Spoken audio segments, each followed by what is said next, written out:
તો જ્યારે પણ માતાને મુવમેન્ટ ઓછી ફીલ થાય ત્યારે સૌથી પહેલાં આપણે માતાને કોઈ પણ એક લિક્વિડ આપીએ છીએ. એ ફ્રૂટનું જ્યુસ પણ આપી શકાય, લીંબુ પાણી આપી શકાય, નારિયેળ પાણી આપી શકાય. તમે ઘરે પણ આ લઈ શકો છો. એની પછી અડધો કલાક એક સાઈડ ફરીને સૂઈ જાઓ.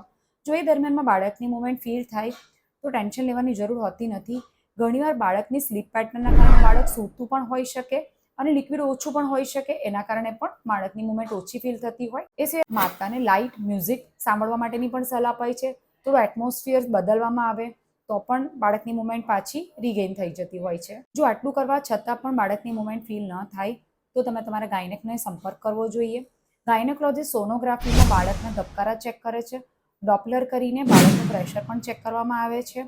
એ સિવાય નોન સ્ટ્રેસ ટેસ્ટ એટલે કે એનએસટી કરીને લાઈક ઇસીજી કરતા હોઈએ એ રીતે બાળકની એક ગ્રાફિકલ પેટર્ન આપણને 20 મિનિટની મળતી હોય છે, જેમાં બાળકની મુવમેન્ટ, ગર્ભાશયની અંદરનું પ્રેશર બધું જ આપણને ખબર પડતું હોય છે. જો એ નોર્મલ હોય તો ટેન્શન લેવાની જરૂર હોતી નથી. ગાયનેક તમને તમારી બાળકની ફિટલ મુવમેન્ટ ઉપર ધ્યાન રાખવા માટે સમજાવે છે. બે રીતે તમે ફિટલ મુવમેન્ટનું ધ્યાન રાખી શકો છો. એક, સવારે ઉઠ્યા પછી જ્યારે તમારું પહેલું ધ્યાન જાય બાળકની મુવમેન્ટ ઉપર, ત્યારથી લઈને 12 કલાક તમારે મોનિટર કરવાનું હોય છે, જેમાં 10 મુવમેન્ટ એટલીસ્ટ બાળકની ફીલ થવી જોઈએ. બીજું, તમે આ રીતે એક પેપર બનાવી શકો જેમાં આજની ડેટ લખો.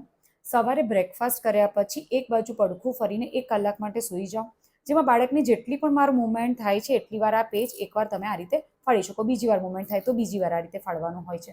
એ જ રીતે બપોરે જમીને એક બાજુ સૂઈ જઈને જેટલી પણ બાળક ફરે એટલી વાર આ પેજ ફાડવાનું હોય છે. રાત્રે પણ જમીને 1 કલાક પડખું ફરીને સૂઈ જાઓ, જેટલી પણ વાર બાળકની મુવમેન્ટ થાય આ પેજ તમે ફાડો. બધું મળીને જો આખા દિવસમાં 10 વાર મુવમેન્ટ થઈ જાય છે તો એ નોર્મલ કહેવાય છે. ઘણીવાર આપણું ધ્યાન નથી જતું હોતું પણ બાળક 10 વાર મુવમેન્ટ કરી જતું હોય છે, તો એબ્સોલ્યુટ નોર્મલ કહેવાય છે.